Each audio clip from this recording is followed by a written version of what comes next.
Alright, 12 years of fitness advice in 12 minutes from a personal trainer who's been helping people get incredible results for the last 10 years. So we're going to get fired right into it. Number one, you cannot out-train a bad diet. Trust me, I've been there, I've tried that, it doesn't work.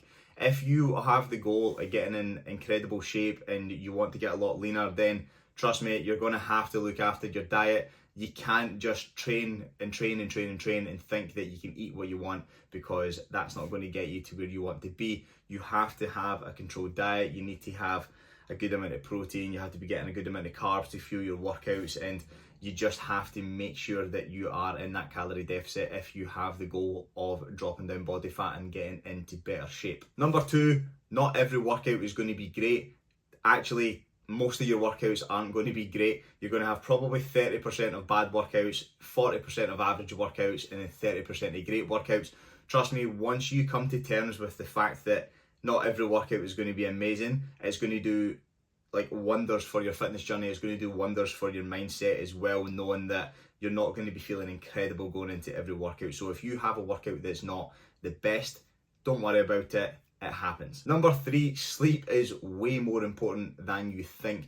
You really need to be making sure that you're getting about 7 to 8 hours of sleep per night if possible, because that's going to do wonders for your recovery, and in turn that's going to help you build more muscle mass. It's going to help you get stronger, and overall it's just going to do, like I say, wonders for your overall fitness. Number four, supplements are a waste of money apart from creatine, in my opinion. Now, people might think that supplements are great and that they're going to have a lot of benefits, but from my own opinion and from studies that I've read, the majority of supplements are bullshit, and the only one that seems to have some form of backing from a scientific standpoint is creatine. So I would recommend saving your money on supplements. Stop spending 40, 50, 60 quid a month on supplements, because trust me, it's not going to make too much of a difference to your progress.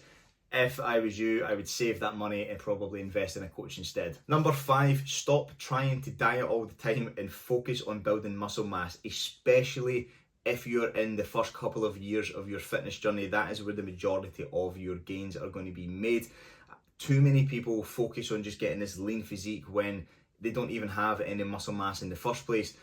Prioritize building muscle for the first year, 2 years, or if you feel as if when you diet down you don't look too great or you don't look like how you want to, it's likely because you don't have a high amount of muscle mass. So focus on building muscle, not dieting. Number six is focus on performance over aesthetics. Now, this one is a little bit close to my heart because I used to do physique shows in bodybuilding, and then my mental health went to shit and I had severely bad body dysmorphia, and it's because I focused purely just on the aesthetics. And things changed when I started to focus a bit more on performance, started getting into CrossFit, focusing on my lifts, focusing on my overall fitness, and I kind of took my mindset away from the aesthetics. And when you actually focus on performance, aesthetics end up becoming a byproduct of it anyway, so I wouldn't really worry too much about not having the aesthetics. If you're performing well, if you're eating well, then the aesthetics are going to come alongside it. But look, focusing on performance over aesthetics will do wonders for your mindset and your mental health. Number seven is you can train harder than you think.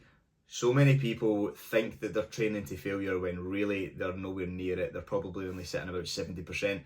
A lot of people leave a lot of gains and a lot of progress on the table by just not pushing themselves that little bit further. So if I was you, I would definitely focus on just trying to train a little bit harder within your sessions, push a little bit more, get a couple more reps, do maybe one more set, something that's going to push you to your limits, because trust me, you have a lot more left in the tank than you actually think. Number eight is do more of the boring stuff. Look, I understand training isn't glamorous all the time, and some sessions are, quite frankly, quite boring, but the boring stuff is what's going to help you progress. It's what's going to help you become fitter. It's going to help you become stronger. So definitely focus more on the boring stuff and make sure that you're actually doing the boring stuff. Number nine is stick to a program for at least 12 weeks. If you haven't stuck to a program for 12 weeks and you're complaining about not seeing results, then you don't have a leg to stand on, because you need to have the consistency there to even warrant deciding if you've seen results or not. So if you are someone who program hops,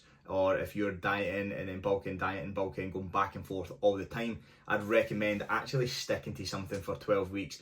and seeing it through till the end, and then you can be the judge of whether you see progress or not. Because trust me, if you stick to something for 12 weeks, if you're training well, you're eating well for that long period of a time, you are going to see results regardless. Number 10 is work on your weaknesses, don't avoid them. So many people will follow a plan but then just miss out the things that they don't want to do. Assault bike, nah, I don't want to do it. Deadlifts, don't really like them, not going to do it.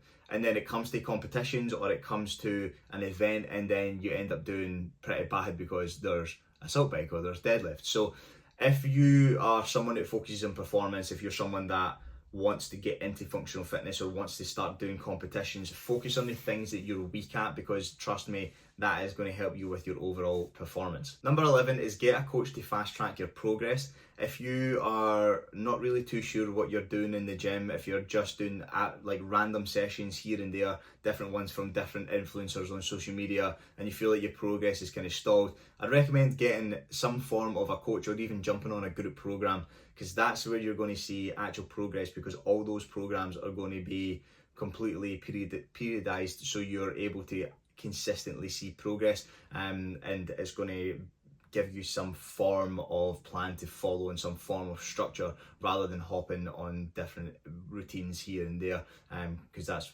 definitely going to be the best thing for you to see progress. Number 12 is find a style of training that you enjoy and have fun with it. Don't feel pressured into doing certain styles of training just because your friends are doing it or just because you're seeing your favorite influencer do it on social media. If you try something and you don't enjoy it, move on to the next one and find something that you enjoy, because the only way that you're going to have longevity when it comes to training and when it comes to fitness is by actually finding something that you enjoy and being able to consistently do that thing. If you're constantly doing something that you don't enjoy, for example running, if you are running 3 times a week and you bloody hate life every time you go out, then it's just not enjoyable and you're not going to do it for the long term. So find something that you enjoy and stick to that. Number 13 is fuel your workouts. Don't go into your workouts on an empty stomach, because you will be leaving a lot of gains on the table. If you fuel your workouts properly by having a good amount of carbs before you, about an hour before you train, trust me, that is going to make a difference within your workout. If you go in empty stomach, you're likely going to feel a lot weaker, you're likely not going to lift as heavy, you're likely not going to be able to push yourself as much. So fuel your workouts. Number 14 is track your progress. This one might sound obvious, but the amount of people that I know that don't track their progress, they go in, they'll train, and then the next week they'll do the same session, but they'll just lift the same weights because they're unsure of if they progressed the week before or not. So whether that's just in a notebook or in your notes in your phone, make sure that you're checking that every week you're progressing your reps, progressing your weight, progressing your sets, something to ensure that you're getting some form of progressive overload, so you're being able to actually push yourself on a weekly basis. Number 15 is drop the ego and focus on quality over quantity. Look, I get it, you want to lift heavy and you want to be strong, but if you're doing it with bad form, 1, you're more likely going to get injured, 2, you're leaving a lot of gains on the table. Make sure to actually nail your form first at a certain weight before you then progress it, because 1, you're going to see more progress that way, and 2, you're going to be less likely to get injured. Number 16 is master the basics. Your squat, your deadlifts, your pull-ups, your bench press, your overhead press, whatever it may be, all your compound movements, make sure to master them first. If you master them, it's going to have a massive positive effect on every other area that you go into within your fitness journey. So master the basics first before you then progress on. Number 17, and this one I've put in purely just because this is something that I've learned the hard way, and don't skip mobility. Trust me, especially if you come from a bodybuilding background or if you're getting into bodybuilding, make sure to do mobility. Personally, I try to use an app called Pliability. I'm a bit on and off with it. You can use YouTube videos, whatever it may be, but try to make sure that you get some form of mobility in per week, whether it's 2 times, 3 times, 4 times. It will make a massive difference, especially after you've been training for a long period of time.